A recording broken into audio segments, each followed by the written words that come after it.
اے مسلمانوں، ذرا اپنے ہوش و حواس کو سنبھالو اور میری اس بات کو توجہ سے سننا۔ اگر اپنے نبی سے محبت کرتے ہو، میرے آقا صلی اللہ تعالی علیہ وسلم سے تم گہری الفت رکھتے ہو، تو اس جملے کو سنو۔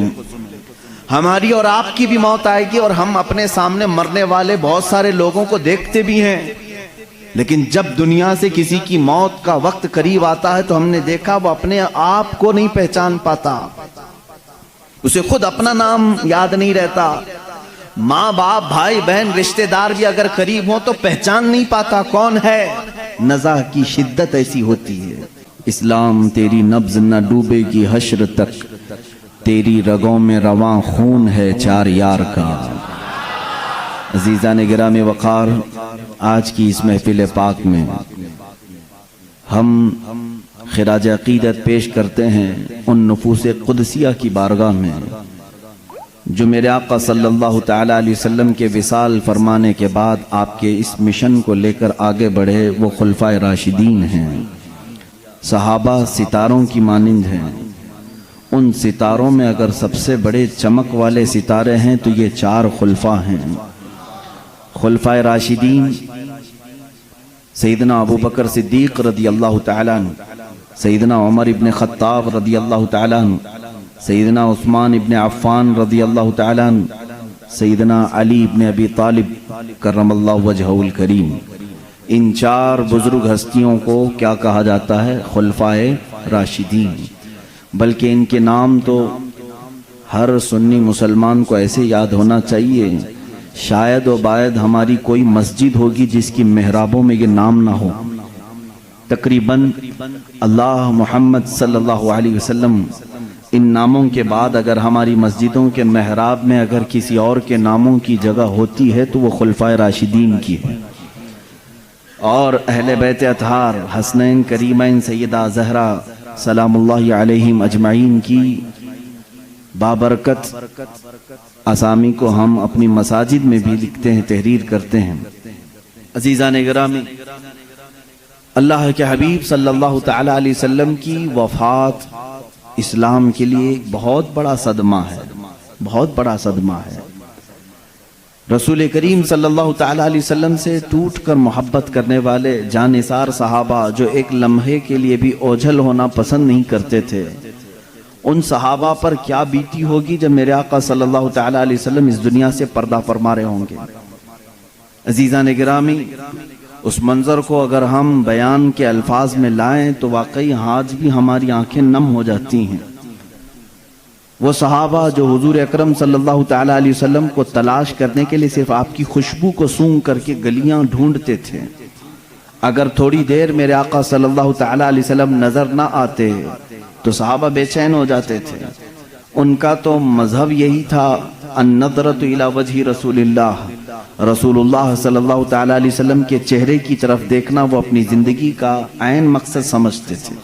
حتیٰ کہ کام کرنے والے جو صحابہ مزدور تھے ان کی بھی یہ حالت تھی کہ کام بھی ضروری ہے، گھر بھی چلنا ہے، معاش بھی ضروری ہے، لیکن بارگاہ رسالت مآب صلی اللہ علیہ وسلم میں بیٹھنا بھی ضروری سمجھتے تھے۔ تو وہ باری متعین کر لیتے تھے دو صحابہ کہ آج میرے حصے کا جتنا بھی کام ہے وہ تو کر لینا، میں حضور کی بارگاہ میں پورا دن بیٹھوں گا، کل تم بیٹھنا اور تیرے حصے کا پورا کام میں کر لوں گا۔ وہ باری متعین کرتے میرے آقا صلی اللہ علیہ وسلم کے دربار میں حاضری کے لیے بھی۔ تو ان صحابہ اکرام کے لیے ایک ایسی آزمائش کا لمحہ تھا جب ربیع الاول شریف کا مہینہ آیا، یہ حجۃ الوداع جو ہوا، آخری حج میرے آقا صلی اللہ تعالی علیہ وسلم کا 11ویں ہجری تھی۔ حضور صلی اللہ تعالی علیہ وسلم کو ہجرت فرما کر مکمل 10 سال ہو چکے تھے، 11ویں ہجری چل رہی تھی۔ اللہ کے حبیب صلی اللہ علیہ وسلم حج فرما کر جیسے ہی مدینہ طیبہ تشریف لائے، بیماریاں یعنی علالت آپ کے ساتھ ہو گئی، اور محرم الحرام کے بعد سفر المظفر مکمل میرے آقا صلی اللہ تعالی علیہ وسلم علیل رہے، اور سفر کے آخری ہفتے میں کچھ افاقہ بھی ہوا، صحت بھی آئی۔ پھر ربیع الاول کا مہینہ آیا تو میرے آقا صلی اللہ تعالی علیہ وسلم نے 1-2 خطبے ایسے دیے جو اپنے آخری دنوں کی اس میں وضاحت بھی فرمائی۔ منبر پر کھڑے ہو کر کے ایک مرتبہ آپ صلی اللہ تعالیٰ علیہ وسلم نے یوں فرمایا، اللہ نے اپنے ایک بندے کو اختیار دیا ہے کہ وہ چاہے تو دنیا لے لے یا تو اپنے رب کے پاس جو ہے وہ لے لے۔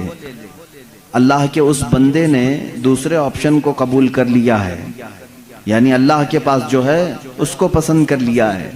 اتنا ہی خطبے میں آپ نے فرمایا۔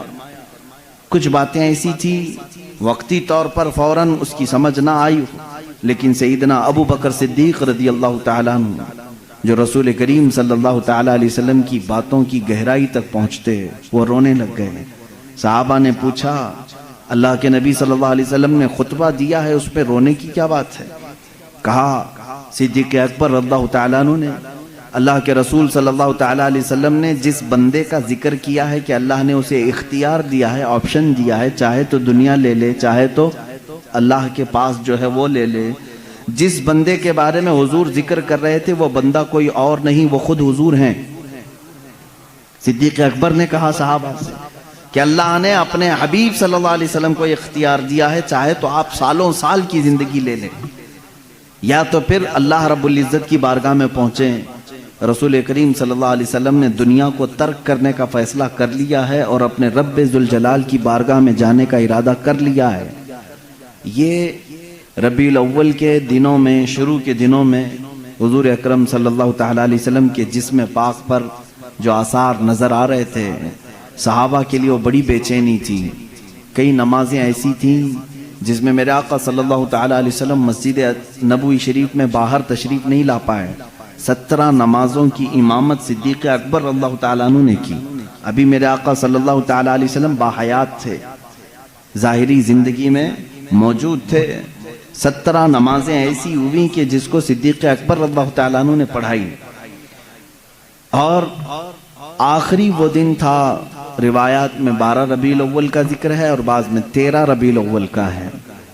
حضور اکرم صلی اللہ تعالیٰ علیہ وسلم کی ولادت کا بھی وہی دن ہے، وفات کا بھی وہی دن ہے، تاریخ میں لکھا گیا ہے۔ وہ آخری دن تھا جس میں رسول کریم صلی اللہ تعالیٰ علیہ وسلم نے فجر کی نماز پڑھائی صدیق اکبر رضی اللہ تعالیٰ عنہ کے ساتھ، یہاں تک کہ ایک نماز ایسی بھی کہ صحابہ انتظار میں رہتے تھے کہ حجرہ کھلے گا، میرے آقا تشریف لائیں گے۔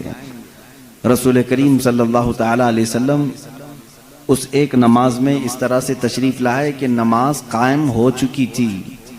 حضرت ابوبکر صدیق رضی اللہ تعالیٰ عنہ مصلی پر آگے بڑھ چکے تھے، اقامت بولی جا چکی تھی، دروازہ کھلا، حضور اکرم صلی اللہ تعالیٰ علیہ وسلم کا چہرہ جمال جہاں آرا جیسے ہی صحابہ نے دیکھا، سب نماز میں قبلے کی بجائے حضور کی طرف متوجہ ہو گئے۔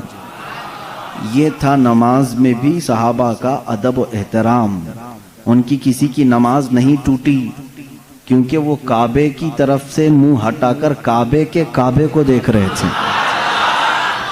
حضور اکرم صلی اللہ تعالیٰ علیہ وسلم باہر تشریف لائے تو اس حال میں کہ روایات میں موجود ہے 2 صحابہ کے کندھوں پر آپ نے ہاتھ رکھا اور آپ صلی اللہ تعالیٰ علیہ وسلم کے پیر زمین پر نہیں لگ رہے تھے۔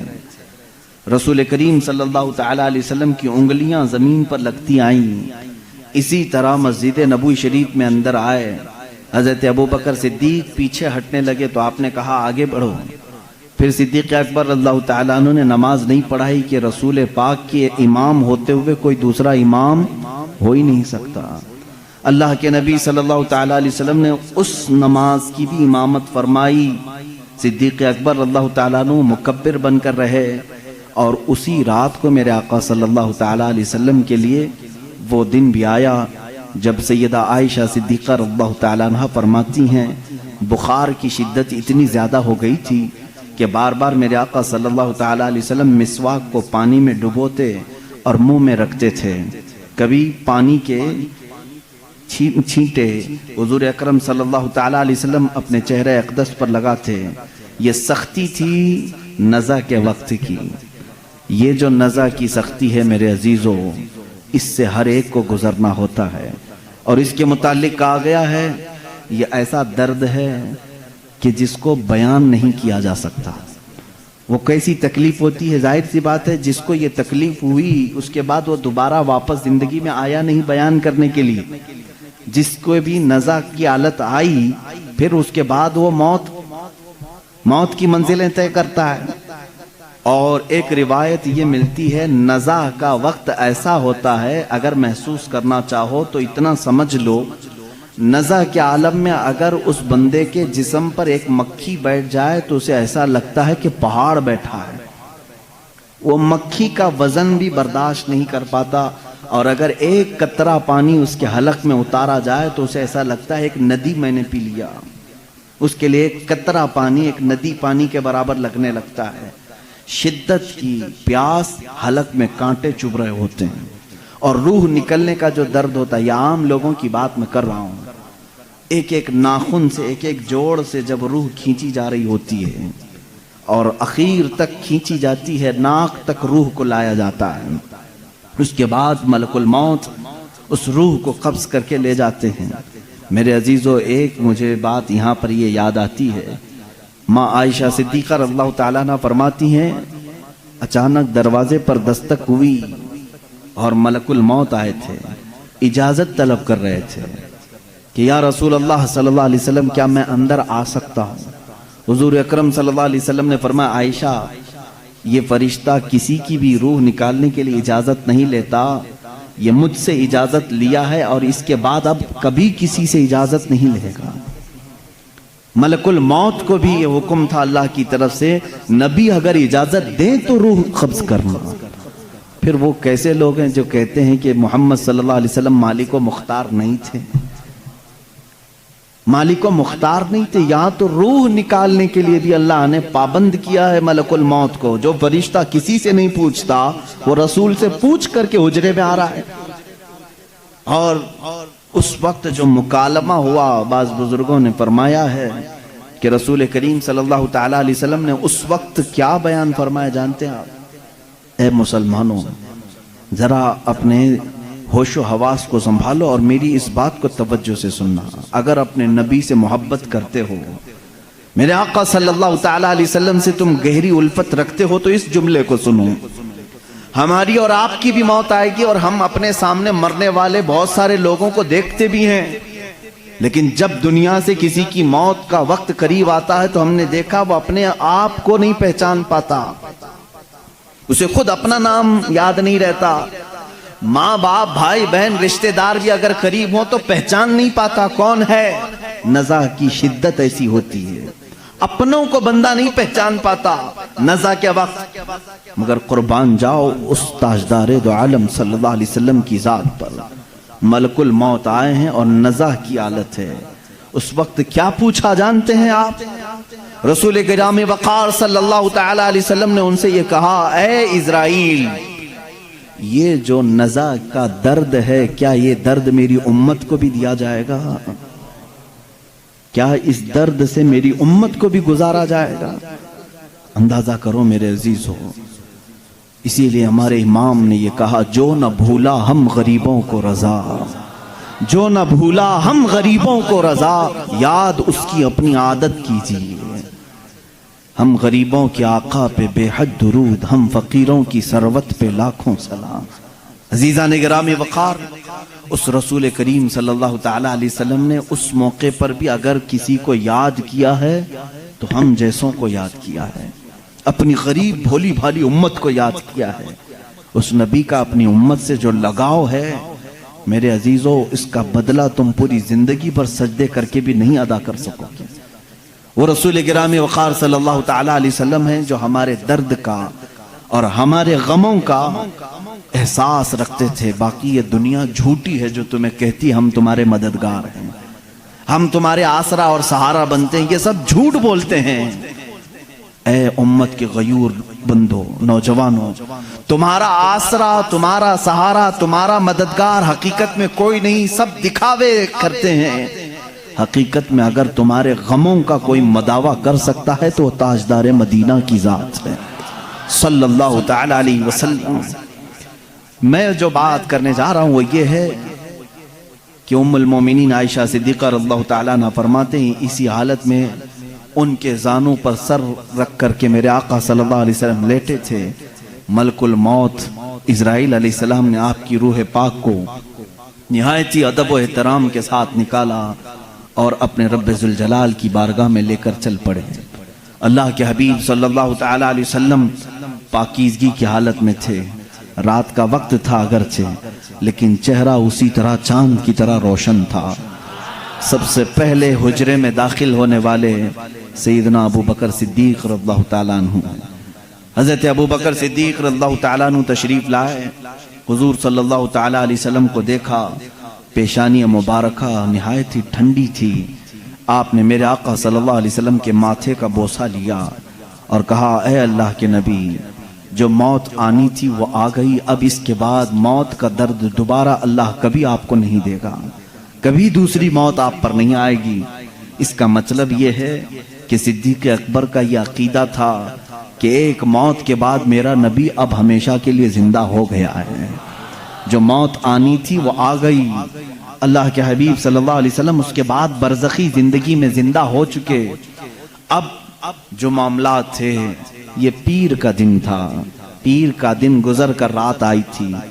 اب جیسے ہی باہر آ کر کے اعلان ہوا، مسجد نبوی میں صحابہ کھچا کھچ بھرے ہوئے تھے۔ وہ اس لیے نہیں کہ موت کی خبر سننی ہے، بلکہ ہمہ وقت چہرے رسول کی زیارت کے لیے بیٹھے رہتے تھے کہ دروازہ کھلے گا، پردہ ہٹے گا، ہم نبی مکرم صلی اللہ علیہ وسلم کے چہرے کو ایک بار دیکھیں گے۔ وہ صحابہ رات بھر اس حجرے کی طرف دیکھتے رہتے تھے۔ صبح کی اذان ہو جاتی تھی، صبح سے جو بیٹھتے ظہر تک پڑھتے ہوئے رہتے تھے کہ چہرہ انور کی زیارت جس کو وہ عبادت سمجھتے تھے۔ لیکن آج دروازہ کھلا اور صدیق اکبر رضی اللہ تعالیٰ عنہ جیسے ہی آ کر یہ اعلان فرماتے ہیں، گویا کہ صحابہ کے جسموں پر بجلی گر گئی، وہ جہاں تھے وہیں ساکت و جامد رہ گئے۔ ایسی پوزیشن کی تاریخ میں لکھی گئی ہے، مدینے والوں پر ایسی کبھی آفت نہیں آئی جس طرح وفات رسول کی غم کی خبر ان پر آئی تھی۔ صحابہ جہاں تھے وہیں کھڑے رہ گئے، کسی کو کچھ سمجھ میں نہیں آتا۔ حضرت عثمان غنی رضی اللہ تعالیٰ عنہ کا حال یہ تھا کہ وہ زمین پر ایسے بیٹھے رہ گئے کہ کوئی ان کو ہلاتا تو بھی نہیں ہلتے تھے، کبھی ان کو کوئی اٹھاتا تو نہیں اٹھتے تھے۔ رات گزر گئی، صبح کے وقت سیدنا عمر فاروق رضی اللہ تعالیٰ عنہ کا حال تو یہ تھا کہ جیسے ان کو خبر دی گئی، وہ اپنی تلوار نکال کر کے مدینے میں باہر گلیوں میں اس طرح گھومتے تھے، جوش سے آوازیں نکالتے تھے، خبردار اگر کسی نے کہہ دیا میرے نبی کا انتقال ہوا ہے، میں اس کی گردن مار دوں گا، میں اس کی گردن اڑا دوں گا۔ میرا آقا و مولا فوت نہیں ہوا ہے، میرے رسول کی وفات نہیں ہوئی ہے، میں اس کی گردن اڑا دوں گا اگر کوئی کہہ دے کہ میرے نبی کا انتقال ہوا ہے۔ وہ ان کا جوش تھا، فرط محبت میں کہے جا رہے تھے۔ لیکن اس پوری سچویشن کو دوسرے روز اگر کسی نے سنبھالا دیا ہے تو صدیق اکبر کی ذات ہے۔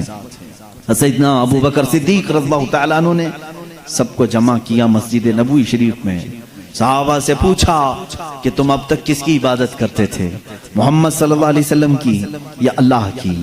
سن لو، جو محمد صلی اللہ علیہ وسلم کی عبادت کرتے تھے ان کا کام تھا اللہ کی طرف سے وہ آئے اور انہوں نے امانت بندوں تک پہنچائی اور پھر وہ واپس اپنے رفیق اعلیٰ کے پاس چلے گئے۔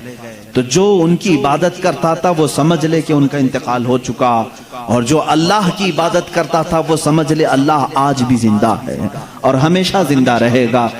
اور آیت کریمہ انہوں نے تلاوت کی، وما محمد الا رسول قد خلت من قبلہ الرسل افئن مات اور یہاں سے کہتے ہیں اللہ تعالیٰ کی آیت پڑھ کر کے، او قتلا انقلبتم علی اعقابکم، اللہ نے فرمایا محمد صلی اللہ علیہ وسلم اللہ کے ایک رسول ہیں، ان سے پہلے بھی رسول آئے اور چلے گئے، اگر اس رسول کی وفات کے بعد کوئی منہ پھیر لیا، دین چھوڑ دیا، اللہ فرماتا فَلَن يَضُرَّ اللَّهَ، تو اس نے اللہ کا کچھ نہیں بگاڑا، اللہ کا کچھ بھی نقصان نہیں ہوگا، جو کچھ بھی بگڑے گا وہ تمہارا خود کا بگڑے گا۔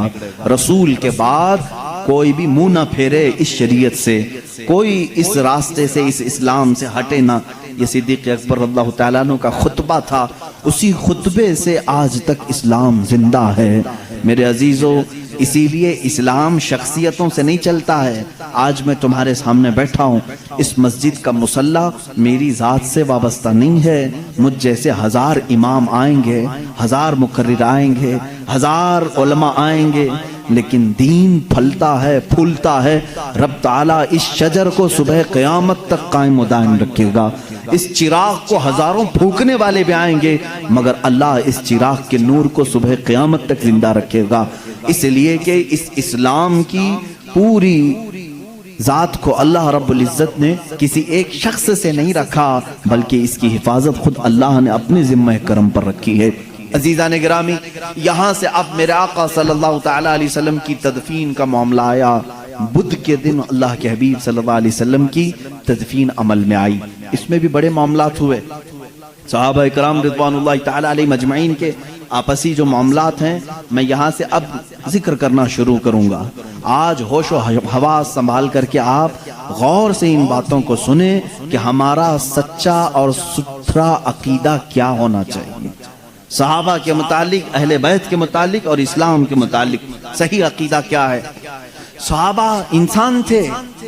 رسول کریم صلی اللہ تعالیٰ علیہ وسلم کے جانثار صحابہ, وہ جتنے بھی اعلیٰ تھے, پرہیزگار تھے, بڑے مقامات پر تھے, لیکن تھے کیا؟ انسان. انسانی تقاضا ہے کہ کچھ معاملات میں اختلافات ہوتے رہتے ہیں. حضور صلی اللہ تعالیٰ علیہ وسلم کی سب سے پہلی بات آئی غسل کے لیے. حضور اکرم صلی اللہ تعالیٰ علیہ وسلم کا غسل دیا جائے کہ نہیں دیا جائے. صحابہ ابھی اس بات میں ڈسکس کر رہے تھے. بعض نے کہا ہم نے آج تک میرے آقا صلی اللہ تعالیٰ علیہ وسلم کے لباس کو اترتے ہوئے نہیں دیکھا, ہم میں سے کون ہے جو آپ کا لباس اتارے گا. صحابہ کرام رضوان اللہ تعالیٰ علیہ مجمعین نے, بعض نے کہا نہیں, ہر ایک کو غسل دینے کا حکم خود میرے آقا صلی اللہ علیہ وسلم نے فرمایا, ہم کیوں نہ دیں. اسی اسنا میں بیر غرس کا پانی لایا بھی گیا, اور روایات یہ بتاتی ہیں کہ تھوڑی دیر کے لیے صحابہ کو غشی طاری ہوئی. غشی کا مطلب سمجھتے ہیں کہ جیسے بے ہوشی آتی ہے یا جھانپ جس کو کہتے ہیں, نیند آنے سے پہلے جھٹکے لگتے ہیں. جو صحابہ حجرہ رسول میں تھے انہیں جھانپ لگی یا اونگ آئی, غشی طاری ہوئی تھوڑی دیر کے لیے, اور جیسے ہی ان کی آنکھیں کھلی انہوں نے دیکھا رسول کریم صلی اللہ تعالیٰ علیہ وسلم کو مکمل غسل دیا جا چکا تھا.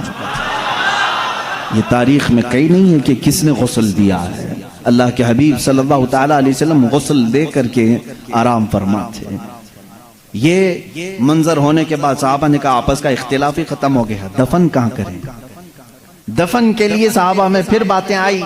بعض نے کہا ان کو اپنے آبائی وطن لے کر کے جاتے ہیں مکہ مکرمہ, اور وہ خانہ کعبہ ہے, وہاں پر میرے آقا صلی اللہ تعالیٰ علیہ وسلم کو دفن کیا جائے گا. تو بعض صحابہ نے کہا نہیں, حضور صلی اللہ علیہ وسلم کو بیت المقدس لے جاتے ہیں. بیت المقدس مسجد اقصیٰ, اس لیے کہ کثرت سے نبیوں کی قبریں وہیں پر ہیں.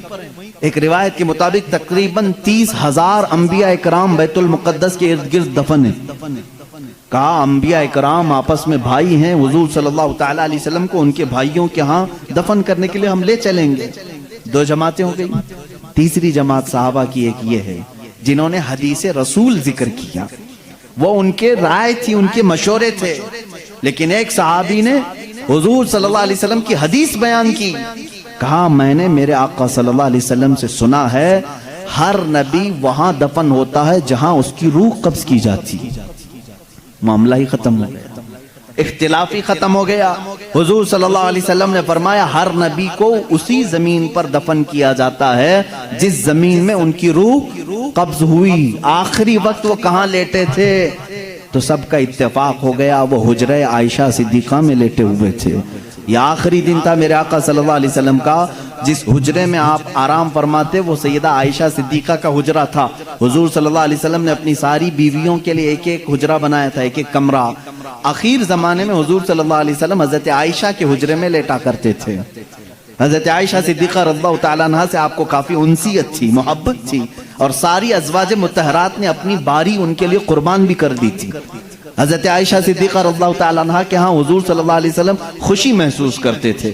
تو آخری وقت آپ کہاں لیٹے تھے؟ حجرہ عائشہ میں. تو یہاں آپ کی روح قبض ہوئی. تو صحابہ نے یہ طے کیا کہ اسی حجرے میں آپ کا مدفن بھی ہوگا. تدفین یہی ہوگی. حضور صلی اللہ تعالی علیہ وسلم کی قبر انور وہی بنائی گئی. اب یہاں پر تدفین کے بعد آپ کو معلوم ہے یہ حجرہ یوں ہی نہیں کہ اتفاق سے ایسی ہی جگہ کھود دی گئی اور دفن کیا گیا، بلکہ یہ تو ازل سے لکھا ہوا ہے، ازل سے لکھا ہوا ہے. علماء اور محدثین نے فرمایا جو ٹکڑا میرے آقا صلی اللہ علیہ وسلم کے جسم ناز سے لگا ہوا ہے زمین کا، جہاں میرے آقا صلی اللہ علیہ وسلم کی قبر اطہر بنی ہے، اس کے متعلق فرمایا گیا وہ زمین کا اتنا حصہ عرش اعظم سے بھی افضل ہے، عرش اعظم سے بھی افضل ہے. اعلیٰ حضرت رضی اللہ تعالیٰ عنہ نے اپنے ایک شعر میں یوں فرمایا ہے کہ خم ہو گئی پشت فلک اس تانے زمین سے، یعنی آسمان اپنی بلندی کے بار بار دعوے کرتے رہتا ہے، آسمان میں بلند ہوں، مجھ میں چاند ہے، مجھ میں ستارے ہیں، مجھ میں سورج ہے. تو وہ زمین کو تانے دیتے رہتا تھا، آسمان بار بار تانے دیتا تھا، تو نیچے ہے میں اوپر ہوں، تو نیچے ہے میں اوپر ہوں. اعلیٰ حضرت رضی اللہ تعالیٰ عنہ نے اس کو ایک شعر میں لکھ دیا ہے، خم ہو گئی پشت فلک اس تانے زمین سے. آسمان کی پشت مطلب پیٹ ٹیڑھی ہو گئی، ایک ہی بار زمین نے تانا دے دیا. خم ہو گئی پشت فلک اس تانے زمین سے، سن ہمارا ہم پر وہ سرور اعلیٰ ہے، یہ رتبہ ہے ہمارا. یعنی تیرے پاس چاند سورج سارے ستارے ہوں گے، لیکن میرے پاس جو دولت ہے وہ کسی کے پاس نہیں، وہ رسول کریم صلی اللہ علیہ وسلم کی ذات اقدس ہے. میرے عزیزوں میں یہاں تک کہ معاملہ کیوں عرض کر رہا ہوں، مجھے لمبی تاریخ عرض کرنی ہے. حضور صلی اللہ علیہ وسلم کی وفات کے بعد اب جو معاملات آئے وہ یہی کہ آپ صلی اللہ تعالی علیہ وسلم کی اس تخت کو، اس مصلح کو اب کون سنبھالے گا. مصلح سے مراد صرف مسجد میں نماز پڑھانا نہیں ہے، بلکہ پوری امت کی امامت کرنی ہے، ان کی دیکھ بھال بھی کرنی ہے، ان کے بچوں کو بھی، ان کی عورتوں کو بھی، رعایا کو بھی، وزیر و سپاہیوں کو بھی، جنگوں کے معاملات بھی، تجارت کے معاملات بھی، غرضے کے ہر معاملے میں امامت کرنی ہے. تو ظاہر سی بات ہے کون ہے جو اس رسول کریم صلی اللہ تعالی علیہ وسلم کے سجادے کو سنبھالے گا. اب اسی اسنا میں میٹنگیں ہوئی صحابہ اکرام رضوان اللہ تعالی علیہم اجمعین کی. میں بہت ڈیپ میں آپ کو نہیں لے جانا چاہتا، اس لیے کہ مسلمان کو اتنے ڈیپ میں جانے کی ضرورت ہی نہیں، کیونکہ شیطان ورغلاتا ہے. کیا کیا ہوا تھا یہ باتیں شیعہ بہت بیان کرتے ہیں. بنی ساعدہ مدینے میں ایک کٹا تھا جہاں پر ایک میٹنگ جمع ہوئی، جس میں سب سے پہلے میٹنگ جمانے والے حضرت عمر فاروق تھے رضی اللہ تعالیٰ عنہ. سیدنا عمر فاروق رضی اللہ تعالیٰ عنہ نے صحابہ کو جمع کر لیا. اب انصار اور مہاجرین دو صحابہ کی جماعتیں ہیں نا، جو مدینے والے تھے وہ انصار ہیں، جو ہجرت کر کے آئے تھے وہ مہاجرین ہیں. تو مہاجرین صحابہ اس میں سے سب جمع ہوئے، اکثر جو ہجرت کر کے آئے تھے، اور ادھر انصار صحابہ کی الگ میٹنگ ہو رہی تھی. حضرت سعد ابن ابی عبادہ رضی اللہ تعالیٰ عنہ، اور اس میں حضرت سعد جو ہے وہ لیڈنگ کر رہے تھے. انصار صحابہ کی میٹنگ میں یہ بات ہو رہی تھی کہ مدینہ طیبہ میں حضور صلی اللہ تعالیٰ علیہ وسلم تشریف لائے ہیں، تو لہٰذا آپ کا مصلی، آپ کی خلافت انصار میں سے کوئی سنبھال لے. لیکن میرے عزیزوں، ان انصار کی محبت پہ بھی قربان جائیں. جگہ ان کی ہے، مدینہ ان کا ہے، مسجد نبوی ان کی زمین پر بنی ہے، سارے مہاجرین کو انہوں نے ہی پناہ دی ہے. اب ظاہر سی بات ہے ان کا حق تھا، وہ بول سکتے تھے کہ آگے خلافت انصار میں سے ہوئی ہونی چاہیے. حضرت عمر فاروق رضی اللہ تعالیٰ عنہ جانتے تھے قریش کا دماغ کیا ہے. حضور صلی اللہ علیہ وسلم کا جو خاندان ہے وہ قریش ہے، ان کی ذہنیت کیا ہے، ان کا دماغ کیا ہے، وہ اچھی طرح جانتے تھے. سب انصار صحابہ کو انہوں نے جمع کیا اور کہا آپ کی فضیلت کے ہم قائل ہیں، لیکن ایک بات یاد رکھ لیں، اگر خلافت رسول اللہ صلی اللہ علیہ وسلم کے خاندان کو چھوڑ کر دوسرے خاندان میں چلی جائے تو پھر معاملات درہم برہم ہو سکتے ہیں، اور حضور صلی اللہ علیہ وسلم کے جو اہل بیت ہیں، جو خاندان والے ہیں، کہیں ان کی ناراضگی کا بھی سبب نہ بنے. انصار نے جیسی ہی یہ سنا ساری خلافت سے وہ دستبردار ہو گئے. کہا ہم اس کے ہاتھ پر بیعت کریں گے جو رسول اللہ کے خاندان سے تعلق رکھتا ہے. اب اس بات پر اتفاق ہوا تو پوچھا گیا حضور کے خاندان والے قریش کون کون ہیں. سب آئے، سب لوگوں نے جمع ہو کر کے الگ الگ نام لینے ہی تھے، ابھی کسی نے نام لیا نہیں تھا. سیدنا عمر فاروق رضی اللہ تعالیٰ عنہ آگے بڑھتے ہیں اور کہتے ہیں اے لوگوں، تمہیں معلوم ہے جب رسول کریم صلی اللہ تعالی علیہ وسلم نے نبوت کا اعلان فرمایا تھا تو سب سے پہلے اسلام لانے والوں میں چند لوگوں کے نام ہیں. ان میں سے پہلا ایک نام سیدنا ابو بکر صدیق کا ہے. حضور صلی اللہ علیہ وسلم نے خود فرمایا بہت سارے لوگوں نے اسلام قبول کیا لیکن سب نے مجھ سے کچھ نہ کچھ سوال کیا. آپ آخری رسول ہیں, کیا علامت ہے؟ آپ سچے نبی ہیں, کیا دلیل ہے؟ لیکن ایک بندہ ایسا ہے جس نے بغیر دلیل پوچھے ایمان لایا, وہ ابو بکر ہے. وہ ابو بکر صدیق رضی اللہ تعالیٰ عنہ ہیں. انہوں نے حضور صلی اللہ علیہ وسلم سے کبھی نہیں پوچھا آپ آخری رسول ہیں, کیا ہے آپ کے پاس علامت, بلکہ حضور صلی اللہ علیہ وسلم نے ایک بار صرف ان سے کہا میں اللہ کا نبی ہوں. انہوں نے کہا آمنا وصدقنا یا رسول اللہ, ہم ایمان لائے اور آپ کی تصدیق کرتے ہیں اے اللہ کے رسول. حضرت عمر نے ان کی فضیلت میں خطبہ دیا. تمہیں معلوم ہے جب رسول کریم صلی اللہ تعالیٰ علیہ وسلم مکہ سے ہجرت کر رہے تھے تو اپنے ساتھ کس کو لیا تھا؟ ابو بکر صدیق رضی اللہ تعالیٰ عنہ کو لیا تھا. تمہیں معلوم ہے اپنی زندگی میں جب میرے آقا صلی اللہ علیہ وسلم علالت پر بستر پر تھے اس وقت اپنے مصلے پر کس کو بڑھایا تھا؟ ابو بکر صدیق کو بڑھایا تھا. حضرت عمر کہتے ہیں رسول اللہ صلی اللہ علیہ وسلم نے جس کو ہماری نمازوں کا امام پسند کیا ہے, ہم اپنے دنیاوی معاملات میں اس کو کیوں نہ امام تسلیم کریں؟ سب سے پہلے میں صدیق اکبر کے ہاتھ پر بیعت کرتا